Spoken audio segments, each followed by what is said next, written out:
bem com vocês? Voltei! Fiquei uns dias aí sem aparecer porque a vida tá corrida, a gente trabalha pra caramba, final de ano, um monte de prova, um monte de coisa. Fiquei alguns dias sem aparecer aqui no canal. Mas a gente vai fechar esse cronograma, essa nova série, né? Comece por aqui, a gente falou sobre quinhentismo no nosso último vídeo. Hoje a gente vai falar sobre barroco, então vamos lá, curte, comenta, compartilha e não esqueçam, você que tá aí assistindo, se esse é o primeiro vídeo que você está assistindo, nós temos um grupo no Telegram e lançando esse vídeo, saindo esse vídeo no canal, tá rolando uma lista de exercícios lá no grupo do Telegram. Então entra no grupo do Telegram também que eu tenho certeza que você vai curtir pra caramba. Gente, vamos lá porque a gente tem muito conteúdo, muita coisa legal para falar aqui nessa parte do barroco. A gente vai trabalhar principalmente o barroco no Brasil. E pra gente falar sobre o barroco, não dá pra gente já, pá, falei do barroco. Não é assim que funciona. A gente tem que seguir uma linha do tempo. Lembrando uma coisa muito importante aqui pra vocês. A minha literatura, gente, ela acompanha o que acontece socialmente. Então, a gente precisa saber de toda essa transformação política, econômica, social e etc e tal, pra gente entender como que isso afeta a nossa arte e como que a gente passa a visualizar, a representar, a se autorrepresentar dentro da literatura, dentro da ficção. Beleza? Então, quero começar com vocês falando o seguinte. A gente vem de uma linha do tempo histórica, tá? E uma linha do tempo literária. A gente sempre parte da linha do tempo portuguesa. Por que a portuguesa? Porque nós fomos colonizados pelos portugueses e a gente acaba continuando esse processo. A gente acaba pegando um contexto, uma transformação deles, a gente simplesmente continua aqui no Brasil, tá? Lá em Portugal, houve o trovadorismo. A gente começa por Portugal, tá? E estávamos vivendo socialmente a Idade Média. Segura isso no teu coração.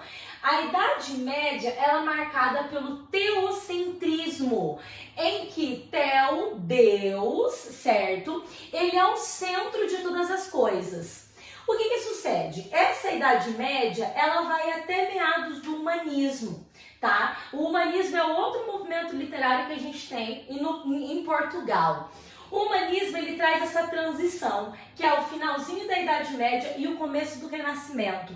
O Renascimento, ele é marcado pelo antropocentrismo, ou seja, o homem está no centro de todas as coisas. E a gente sabe que quem que trouxe toda essa mudança, todo esse processo foi a burguesia. Foram os comerciantes. Eles, então, queriam tirar todo esse processo da minha produção e do meu lucro, voltar para a mão da Igreja Católica, tá? Eles queriam se auto-beneficiar também. Então, as coisas não tem que voltar tudo para Deus, porque a representação de Deus na Terra, aqui na Idade Média, era a Igreja Católica. E aí, eles querem que isso também volte para o homem, que o homem também seja valorizado. E aí, a gente cria o antropocentrismo. E para que as coisas se organizassem, nós precisamos também entender que na Idade Média a minha organização econômica é o feudalismo e aqui a gente tem o quê? O capitalismo. Hoje a gente vive em uma sociedade capitalista, tá?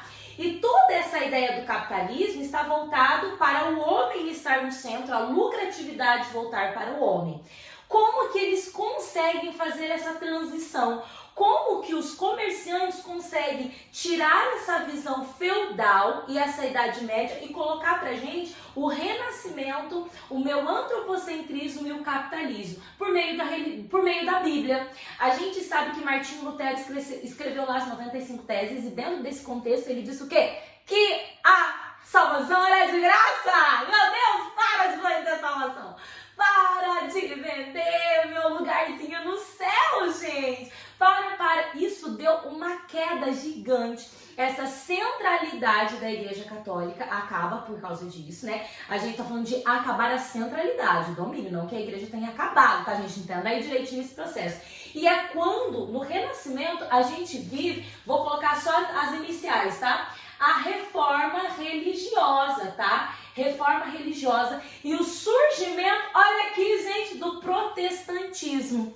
Então, o homem não deixou de adorar a Deus. O homem, ele passa a adorar a Deus de uma forma diferente. Eu tenho o protestantismo ele coloca aí o homem no centro, né? Muito das vontades humanas estão no centro, aí a gente deixa de fazer tudo que a igreja manda e a gente passa a compreender, a olhar a religião até mesmo de uma forma racional, de uma forma mais explicável, né, para a sociedade. Não Deus quis e fim, pronto, acabou.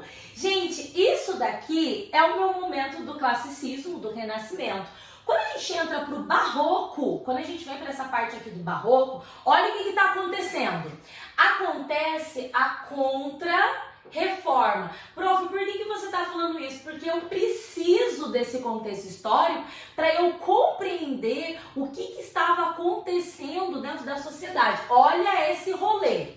Acontece a contra-reforma. A contra-reforma é um meio que a Igreja Católica ele cria, né, para tentar bloquear esse crescimento do protestantismo. Os católicos perdem muitos fiéis e aí eles voltam para o contexto da Inquisição. Gente, acontece muita coisa louca. Eles investem bruto aí na questão dos jesuítas, nessa questão de propagação do evangelho. A gente utiliza Portugal é um país muito católico, né? Ou era, né? Não vou dizer hoje, não sei, mas era um país muito católico e eles dominavam as grandes navegações aqui em 1500. Então, junto com as grandes navegações, com a exploração, eles colocam os jesuítas. Porque a partir do momento que eu conquisto um território, eu implemento a minha fé também. Então, tudo isso relacionado a esse momento da Contra-Reforma. Então, nós temos no período do Barroco a Contra-Reforma, ou seja, a Igreja Católica tentando se colocar de novo enquanto a grande que domina. Isso não vai conseguir. Eles não vão conseguir, tá? Por quê? Porque o protestantismo se alastra de uma forma muito grande. E a Igreja Católica se posicionando enquanto a igreja, a religião verdadeira, principalmente pra gente, nós que fomos colonizados por Portugal. Então tem todo esse contexto deles colocando as outras religiões, as religiões protestantes como hereges e etc e tal. A gente está vivendo um período em que o catolicismo tenta reforçar cada vez mais a ideia do teocentrismo, mas o protestantismo, que já tinha se alastrado, continua colocando pra gente a ideia do protestantismo. Prof, mas e aí? E aí que o barroco, eu classifico o barroco como uma crise religiosa. Nada, prof, você classifica quem na fila do pão. Sou uma estudiosa de literatura que lê horrores e para tentar facilitar a tua vida, eu coloco que o barroco é uma crise religiosa. Por que é uma crise religiosa? Gente, isso daqui vai aparecer na outra prova, pelo amor de Deus, isso daqui vai aparecer na outra prova. Porque a gente está vivendo um período em que o catolicismo está vivendo junto com o protestantismo e os dois que possuem ideias e pensamentos diferentes, como teocentrismo e antropocentrismo. Não dá para Deus estar no centro e o homem estar no centro ao mesmo tempo. Não dá. Mas eles querem fazer, porque cada um tá querendo falar quem tem a mais força aqui no rolê. Quem que manda mais nesse processo. Isso vai trazer para mim essa angústia existencial humana, tá? E aí o que acontece? Vem pra mim a contradição. Será que eu faço a vontade de Deus ou faço a vontade do homem? Será que eu sigo os princípios terrenos ou os princípios celestiais? A dualidade, contradição, matéria versus espiritualidade. Será que eu sigo o meu desejo material, o meu desejo espiritual? O desequilíbrio, a instabilidade, esse rebuscamento total. O homem tá angustiado, não tá louco de pedra. Ninguém sabe o que faz mais com esse corpo, coitado. Ele faz, nossa, fazer perto daquela menina gostosa. Ui, que delícia, meu crush, minha crush, sei lá o que. Vou pegar, daí você não pode. Senhor, eu pastor e nada me faltará. Então vai se inverter fácil. Gente, é aquela coisa geral. É a sua vontade carnal versus a vontade espiritual. Esse homem, ele chega num momento que ele descobre aqui no barroco que, enquanto ser humano, a gente é pecador, vai pecar, meu filho, não é que você não queira, você vai pecar. Deixa eu te contar aqui, você vai pecar, tá? Então, essa visão de pecar, de pecador, não vai fugir da questão humana. E aí, o que eu faço? Então, você é punido por Deus, tá? Já que eu peco pra caramba, então você é punido por Deus. Mas, Deus vai ter que ser misericordioso, porque se Deus não for misericordioso, só vai ter punição e punição e punição. Nossa, Pró, você está falando de religião até agora. Por quê? Porque o barroco é uma crise religiosa. Porque o barroco, ele se pauta na questão religiosa. Porque o barroco, ele está dentro do meu plano da emoção. E quando a gente fala em emoção, a gente fala em subjetividade, a gente fala em religiosidade, a gente fala em desequilíbrio, a gente fala em rebuscamento pessoal, egocentrismo, a gente fala em rebuscamento linguístico. Esse rebuscamento linguístico, ele é muito presente. Eu preciso que a minha linguagem acompanhe esse meu conflito, essa minha angústia existencial. Então o que eu faço? Só com a figura de linguagem. Só com a figura de linguagem no processo. Gente, tem muita figura de linguagem no barroco. Tem tanta figura de linguagem que... gente, vocês viram que o meu quadro é uma bagunça. Você tá entendendo? Você tá entendendo? Começa ali, mas depois eu rabisco tudo. O barroco começa em 1601 com uma obra do Bento Teixeira chamada prosopopeia. Prosopopeia é uma figura de linguagem.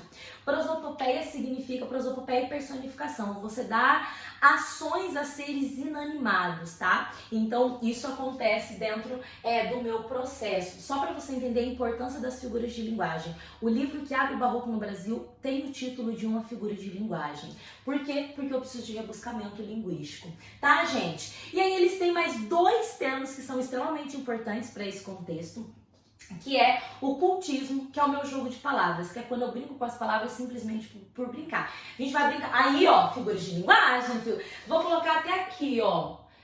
Eu queria outra cor, não queria essa cor. Queria essa cor aqui, ó. Figuras de linguagem, ok? Linguagem. Então, vamos pensar o seguinte. Jogo de palavras, contexto da figura de linguagem. Quero brincar com as palavras só para brincar. A literação, a sonância, né? A anáfora, aquela brincadeirinha que a gente gosta de fazer com as palavras, tá?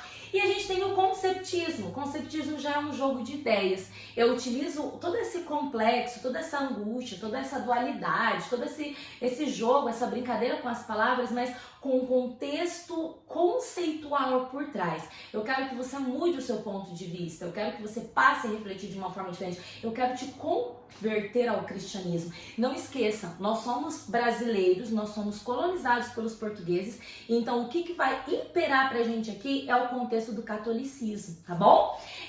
Gente, quem são os maiores escritores nesse período do Brasil? Lembrando uma coisa bacana. Aqui no Brasil a gente está vivendo o centro, nosso polo, que é a Bahia, Rio de Janeiro. Os grandes criadores da cana-de-açúcar, a grande exploração do nosso trabalho também de extração dos nossos minerais, ouro e etc e tal. E também, né, como eu acabei de falar aqui para vocês, a cana-de-açúcar. O barroco, ele começa com o polo no Rio de Janeiro, e na Bahia, né, e ele termina no Rio de Janeiro. Mas a maioria das coisas acontecem pra gente na Bahia, beleza?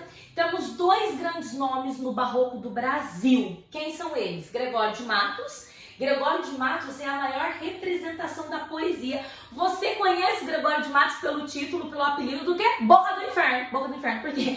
Porque eles desciam o cacete em todo mundo, velho.